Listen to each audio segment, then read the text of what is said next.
Right, Assalamualaikum warahmatullahi wabarakatuh, and good day to everyone. So starting today, I will not come to the KMJ. So at home, I don't have a broadband, so I will use this kind of videos to deliver my lesson. Right. So we will continue with our tutorial discussion regarding we already learned. There is about infinite limits and also limit at infinity. So first we discuss question 9, which is regarding infinite limits. Remember, infinite limits means that the answer is either positive or negative infinity. So this is what we call infinite limits. So in this question, right, so limit as approach 3 from left. Well, as you know, for infinite limit, in order to get the infinity, so the denominator here would be 0. Okay, so we'll determine the infinity, is it towards positive or towards negative infinity. So that's why we use one-sided limit like this. So 3 from left, we know it is somewhere less than 3, which is maybe 2.99 or something like that. So in our solution, we not actually using this 2.99. Instead, we will use the notation like this, 3 minus, okay, 3 from left minus 3. So bear in your mind, it is actually something like this value, 2.99 minus 3. And then above here, since above here doesn't become 0, so we just direct substitute with the actual value 3. Okay, so here above here 5, and then below here, since we know it is slightly smaller than 3, so when we might deduct with 3, so the answer also will be smaller than 0, which is maybe negative 0.001, okay, or something like that. Okay, so as I said before, we want to know which is positive or negative definition. So we check the sign. So here we know the sign will be negative. So above here is positive. So positive, negative. So the answer will become negative infinity. Okay. So let's try question C. So in question C here, seems that we have quadratic, right? So we have to factorize first. And we know since this is 3, so one of the factor should be x minus 3, right? Okay, because 3 minus 3 is 0. So you have to figure out what is the other factor. Check your calculator. So we'll know that the other factor will be x plus 1. So we can check x squared plus 1 minus 3, so we get negative 2x. Okay, so that's the correct factor. So above here, x squared plus x plus 2. So don't forget, we still not sub value, so we have to write down the notation limit in front. Okay, so now we start sub values. So remember, other that this one that will become 0, we can direct substitute with 3. And also remember, once we substitute 3, so no need to put notation limit above in front. So just write down 3 squared plus 3 plus 2, and then below here, so this one becomes 0. So we have to write down 3 from left minus 3, and then here 3 plus 1. Okay.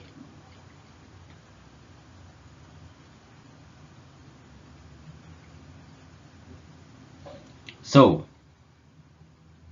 this one, 9 plus 2, it is positive 14, right? Positive 14. And then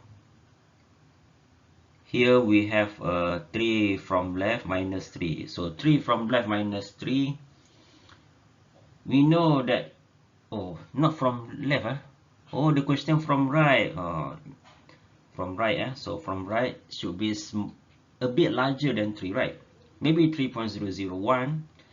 So in fact we got 0 positive, okay? Slightly greater than 0. And then here 4. So we notice that everything here is positive, right?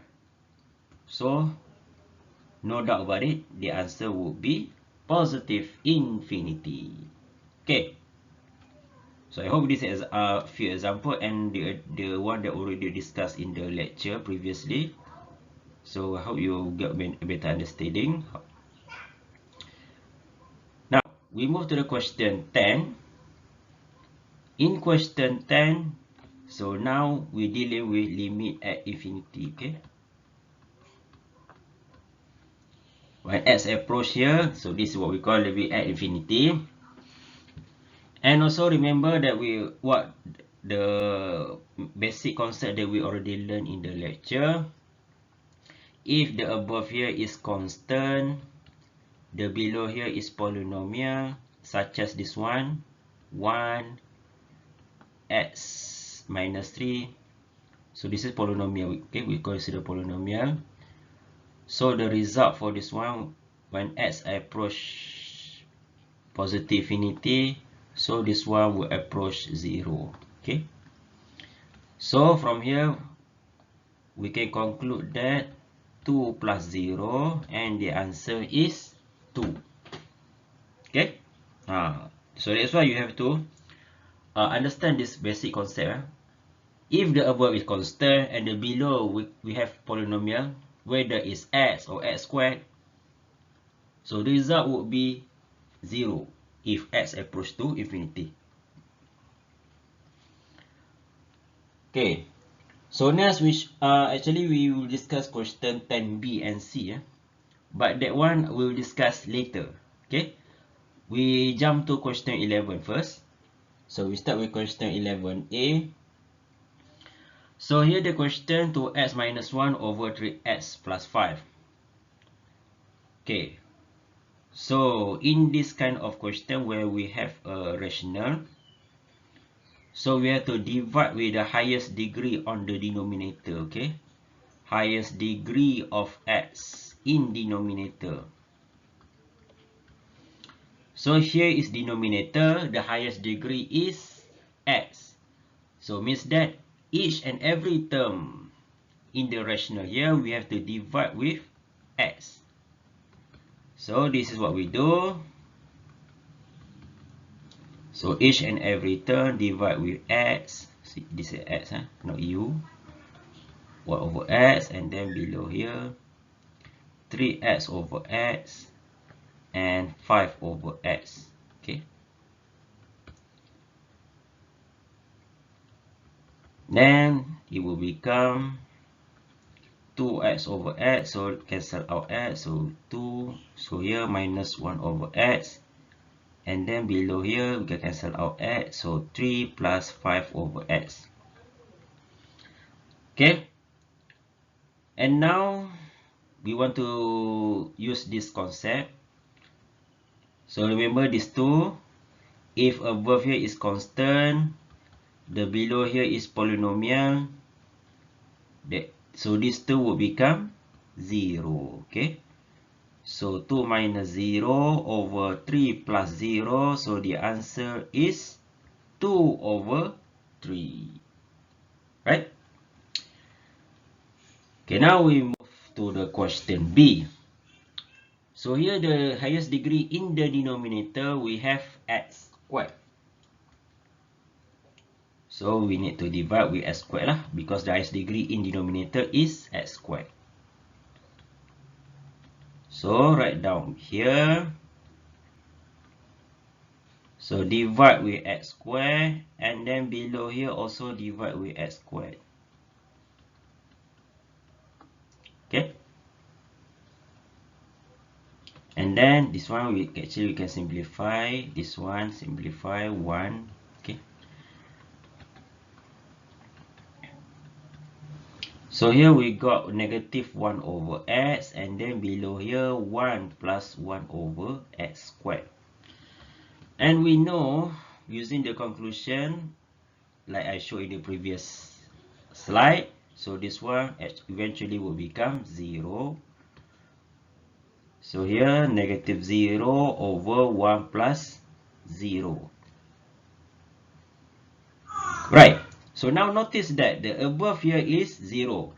So remember, when 0 divide with anything, the answer will become 0.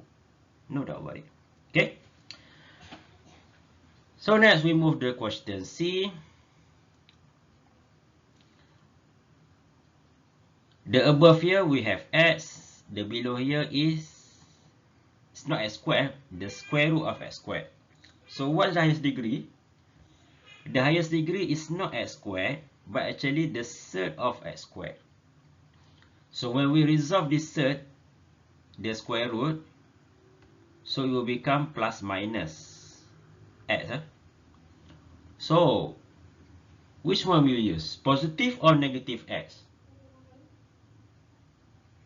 So the keyword here is the approaching here, whether it's positive or negative infinity. So if x approaching positive infinity, so it will become x. But when x approach negative infinity, it will become negative x. So in this situation, it is actually approaching positive infinity. So we divide with x. So the one we divide with x is actually the above here without the surd. So below here we divide with surd x squared. Okay. So here the process. Limit x approach positive infinity. Oh, don't forget the equal here. So 3x divided by x, 5 also divided by x, and then below here. Okay, so we put divide x squared inside. We put inside here 2x squared over x squared minus 5 over x squared. Right? So now limit x approach positive infinity. So this one simplify 3 plus 5 over x. And then below here, the surd of this one x squared can be cancelled out. So 2 minus 5 over x squared. Okay. And then next one here.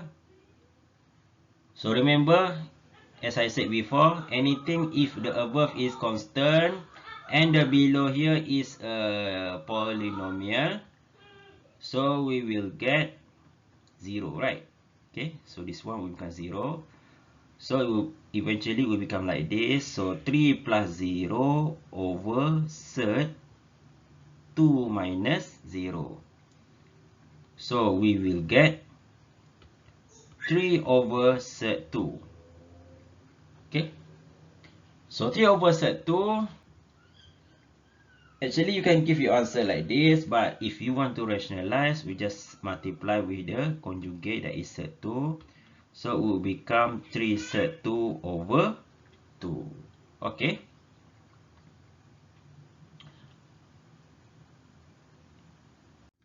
Okay, this is the extra question. What is the difference between this one and previous one? Okay, actually, as if you notice, this time we have negative here, right? So remember, as I told you before, the square root of x squared, it will become negative x if x is approaching negative infinity. So that's what we use over here. So limit x approach negative infinity. So we have negative outside here. So 3x over x plus 5 over x. Okay, we put negative outside here. And then below here, the denominator. So 2x squared over x squared minus 5 over x squared. Okay.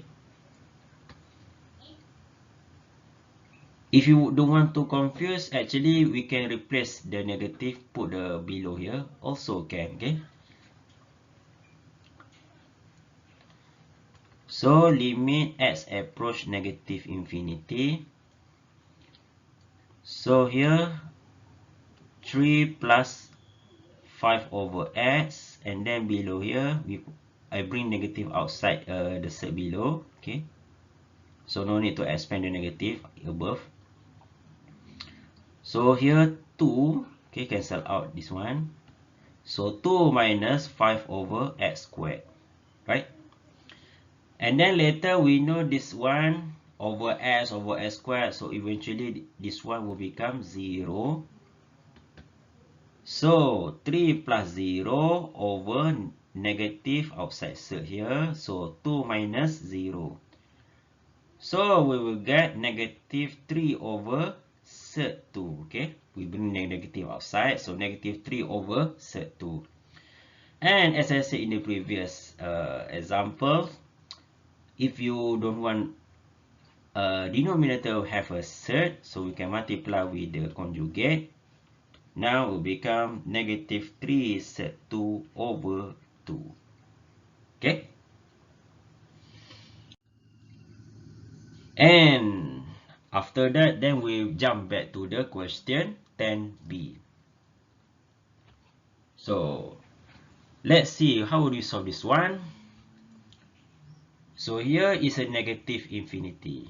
So try direct substitute. What will happen? So direct substitute. So negative infinity squared plus 4. And then outside here, negative of negative infinity. So we know the negative, if we square, we got square, right? Means that the positive infinity, okay? Because infinity, whether we square or square root or plus 4, it doesn't change anything except the sign. Is it positive or negative? So if negative we square, we got positive infinity. That's the most important. We just ignore other than that. And then also outside here, negative, negative, also we got positive infinity. So eventually, positive, positive, then we got positive infinity, the answer, okay? Don't forget to put positive, because in these cases, we are not actually want to know infinity or not, but the direction. Is it above to the positive infinity or below toward the negative infinity? Okay? So above positive infinity, towards below it is negative infinity. So that's why we have to put positive above here. So we know the direction is to the above. Okay. Okay. So now look at the question C here. As you notice, the question more or less similar like B, right? Except this time it is as approach positive infinity. What's the difference between this one? So if we want to know, we substitute direct substitute here. So direct substitute here, positive square negative. So actually we will get positive infinity minus infinity. Okay. So this is the problem that prevent us from directly get the answer like question B, because it actually infinity minus infinity. This is what we call indeterminate form. Okay, indeterminate form. So remember, indeterminate form in this chapter is not limited to 0 over 0. Infinity minus infinity also we consider indeterminate form. And also infinity over infinity, this one also we call indeterminate form. So if you encounter this indeterminate form in these cases, so what we actually do is actually we multiply with conjugate. Okay, multiply with conjugate, and then later you have to divide with highest degree of x in the denominator. Highest degree of x in denominator. Okay, like question number 11 that we already discussed previously. Okay, so that's the situation that we have. So I write down the question again below here. So third x squared plus 4 minus x. So here we have to multiply with its conjugate, that is x squared plus 4, and also here plus x. And then actually we have a denominator here which is also the conjugate. Okay, so that's the will bring the quite complicated for the question. So now we multiply with conjugate for the above here. So above here we multiply with its conjugate. So we know third times third, we will eliminate the third.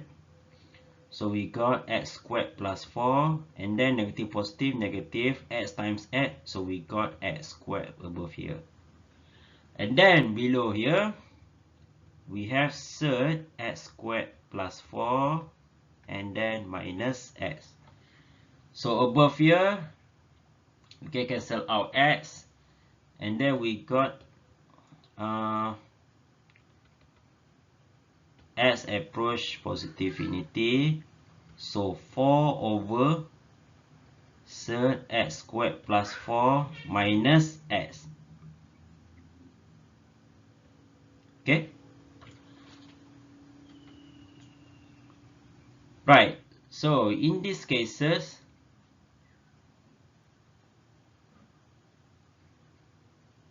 oh no, it's not minus, plus, it's not minus but plus.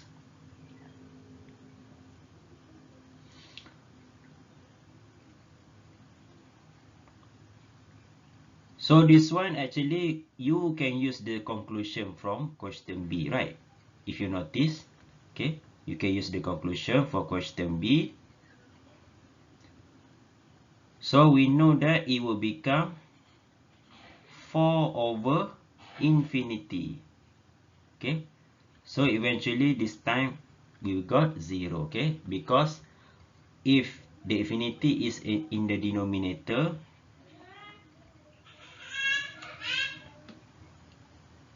the answer will become 0. Okay, so don't forget to write down here, this one is actually from B. So from B we know it's actually infinity, so straight away we got the answer is 0. Okay, so since we already got the answer is 0, so no need to divide by degree of denominator, so no need for this second step. But maybe later when you found the other question in the lecture notes or in the past year question, you have to divide by degree of x after we multiply with conjugate, if you notice with this kind of question in the future. Okay, right, so don't forget, after we discuss all that question, try this question, okay, from past year question. So we have 4 questions for you. There is question 26A1, and then question 30B, question 36A. And for question 38B, actually the question after you find out the limit as approach positive and negative infinity, the question asks you to find the horizontal asymptote. So I think you just exclude the state horizontal asymptote because we not already yet learned about the asymptote. Okay, so all the best of you. So make sure practice make perfect, do lots of exercise in order to make you understand about this concept. Thank you.